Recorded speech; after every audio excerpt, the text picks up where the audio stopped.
Hello and welcome दोस्तों। आज हम एक इम्पॉर्टेंट टॉपिक पे बात करेंगे and that is Ukraine Russia conflict या वार कहें। आजकल की जो हर जगह पे न्यूज़ सुनने को मिलती है वही है रशियो यूक्रेनियन वार। और प्रेजेंटली आप देख रहे हैं मेरे पास है यूरोप का मैप। मैं बता दूं आपको, इससे पहले मैंने यूरोप जो कॉन्टिनेंट है उस पर एक लेक्चर डाला है फिजिकल मैप पे, जो प्री फिजिकल मैप है। आप इस चैनल को नीचे देख लीजिए कहीं और सर्च कर लीजिए, इस पर आपको मिलेगा फिजिकल मैप। एक ब्रीफ रिव्यू है आप यूरोपियन मैप, वहाँ पे आप देख सकते हैं कि लड़ाई कहाँ पे है। इस वक्त जो है मेरे सामने है रशिया एंड यूक्रेन की जगह। मैं वहाँ पे लिए चलता हूँ। फर्स्ट मैं आपको बता दूँ, ये यूरोप है पूरा। जैसे मैंने उस टाइम पे बताया था आपको कि इस साइड में आपको मिलेगा अफ्रीका, यहाँ पे आपको मिलेगा टर्की के साथ साथ एंड जो हो जाता है that is what is here Asia. और ये जो बचता है अभी ऊपर वाला पोर्शन, ये पूरा आपको मिलेगा व्हाट इज़ यूरोप। यूरोप जो है ये एक बड़ा कॉन्टिनेंट है, ठीक है, जहाँ पे बहुत सारे तरह के ममालिक है, कंट्रीज़ है। यहाँ पे यूके और यहाँ हमने जो स्टार्ट किया था Portugal, Spain, France, Germany, Poland, Belarus. फिर मैंने आपको बताया देयर इज़ रशिया। कट मारा था, आपको याद करना पड़ेगा, वो लेक्चर देखना पड़ेगा। सीधे हम अभी चलते हैं यूक्रेन और रशिया कहाँ पे है। देखिए ये जो मैं आपको यहाँ पे अभी लाइन खींच रहा हूँ, दिस इज़ रशिया। एक बहुत बड़ा हिस्सा जो है यहाँ पे रशिया है। और आप देख सकते हैं इसका जो बॉर्डर है बहुत सारे कंट्रीज़ के साथ मिलता है, यूरोपियन कंट्रीज़ जितने भी है। तो यूरोप को हम एशिया को, वैसे हम रशिया को हम एशिया में रखते हैं, बट इफ़ पॉलिटिकली, लेकिन जोग्राफिकली इसमें यूरल माउंटेन्स का एक कट है जिसको हम यूरोप और एशिया का हिस्सा भी मान सकते हैं। यानी यूरल माउंटेन्स को हम अगर लेंगे फिजिकली तो एक वाला पोर्शन इसको यूरोप में जाता है, सेकंड वाला एशिया में, लेकिन politically this in Asia. Now this is in fact Asian and European conflict. तो यहाँ पे आप देखेंगे जो मैंने लाइन खींची है, दिस इज़ रशिया। यहाँ पे अज़रबैजान, जॉर्जिया, इन दोनों को टच करता है। और ऊपर जाके यूक्रेन, फिर बेलारूस, फिर लिथुआनिया, लिटविया, एस्टोनिया और ऊपर फिनलैंड, इनको ये टच करता है पूरा रशिया। यहाँ पे मॉस्को रशिया की कैपिटल, यहाँ आपको मिलेगा आपको क्यू, दैट इज़ यूक्रेन का कैपिटल, दिस इज़ यूक्रेन। बहुत बड़ा हिस्सा इसको, इनफैक्ट सबसे ज़्यादा हिस्सा जो रशिया को मिलता है किसी भी यूरोपियन कंट्री से, दैट इज़ विद यूक्रेन। क्योंकि यहाँ पे आपको ऊपर मिलेगा फिनलैंड, उस इलाके से को छोड़ के यहाँ पे थोड़े थोड़े छोटे कंट्रीज़ इनको टच करता है, लेकिन यहाँ पे ज़्यादातर पोर्शन जो है दैट इज़ विद यूक्रेन। अब मसला क्या है ये पूरा आपको, और मैं आपको एक बता दूँ, यहाँ पे रशिया का एक और पार्ट है इस जगह पे, इधर वो, यानी ये जो सी है बाल्टिक सी, यहाँ पर इसका जगह है। कभी एग्जाम में पूछा जा सकता है, एंड दैट इज़ दिस। ये पार्ट जो है ये लिथुआनिया और इसका जो सेकंड साइड है, in fact that is here Poland और लिथुआनिया के बीच में एक जगह है दैट इज़ हियर कलिनिंग्राड, जो बेसिकली रशिया को बिलोंग करता है, दिस वाला पोर्शन, ठीक है। तो this belongs to Russia also. अब यहाँ पे नीचे आपको मिलेगा ब्लैक सी, बहुत बड़ा इंपॉर्टेंट पॉइंट। ब्लैक सी के जस्ट नीचे आपको टर्क मिलेगा। ये है, this is Ukraine, this is Russia. This is the point जहाँ पे अभी मसला है।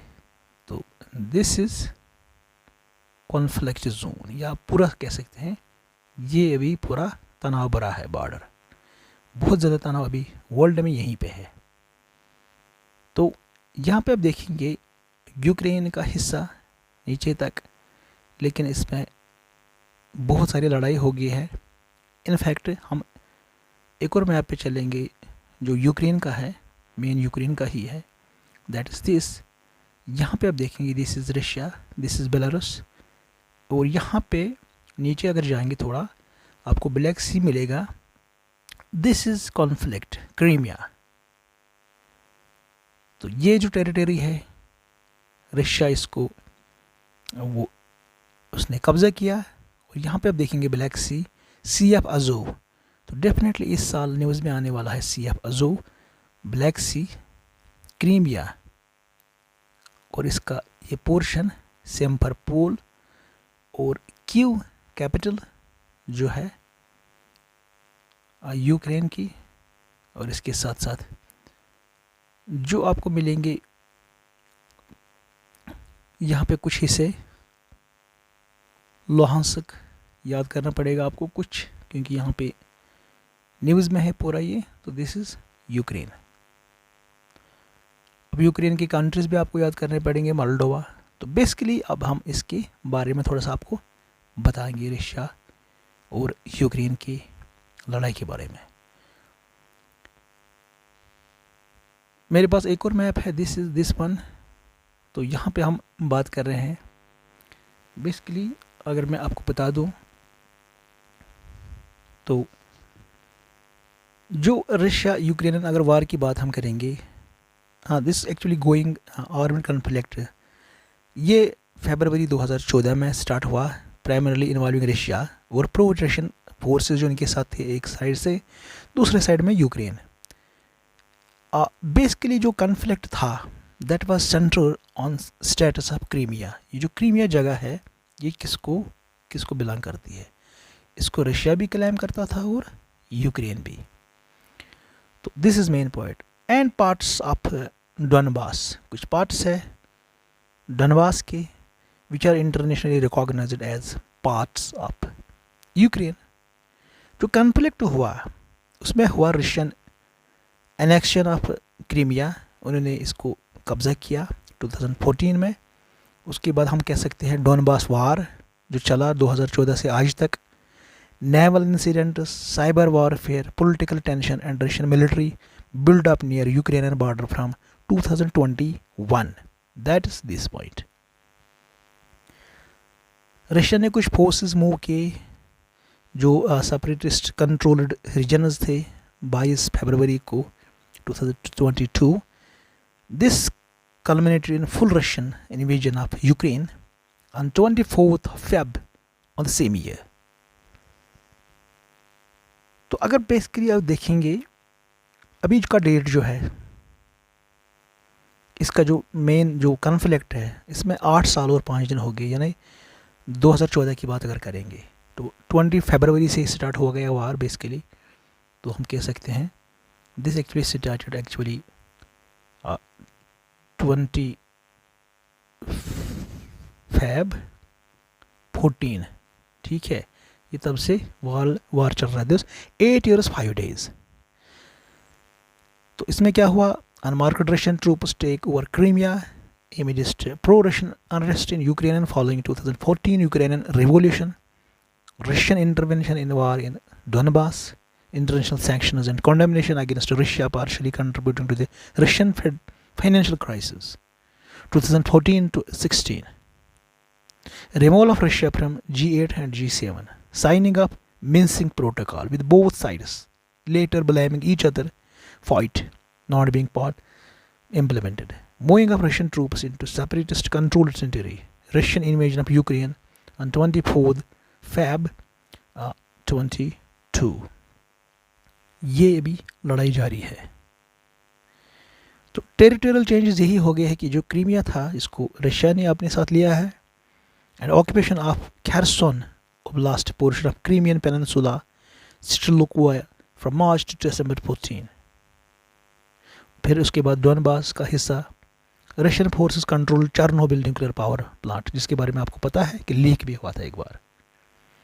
सपोर्ट में अगर कंट्रीज बात करेंगे तो यूक्रेन को Albania, Australia, Belarus, Belgium, Bosnia, बहुत सारी कंट्रीज है, क्रोएशिया, चेक Republic, Denmark, Estonia, European Union, Georgia, Germany, France, Hungary, Iceland, Ireland, Israel, Italy, Japan, Kenya, इस तरह के बहुत सारे, लक्समबर्ग, नॉर्थ को मैसेडोनिया, पोर्चुगल, सिंगापुर। तो इसी तरह अगर रशिया को देखते हैं कि इसमें अब्खाज़ा है, अर्तका, साउथ ओसेशिया है, तो बहुत सारे कुछ, ईरान है इसमें, म्यांमार है, निकारागुआ है, सीरिया, वेनेजुएला, इस तरह की कंट्रीज़। तो डेफिनेटली इसमें दोनों के पास बहुत सारे फोर्सेस है, बहुत सारा सामान भी है, नेवी का भी और एयर फोर्स भी है, बहुत सारा इसमें काम करता है। तो कैजुअलिटियाँ बहुत हो गई, हम ये कह सकते हैं। Following Euromedian protesters and the subsequent removal of pro-Ukrainian president on 22 Feb 14 and amidst pro-Russian unrest in Ukraine, Russian soldiers, without assigning into the control of a strategic position and infrastructure within the Ukrainian territory of Crimea. तो तब से ये पूरा चला रहा है।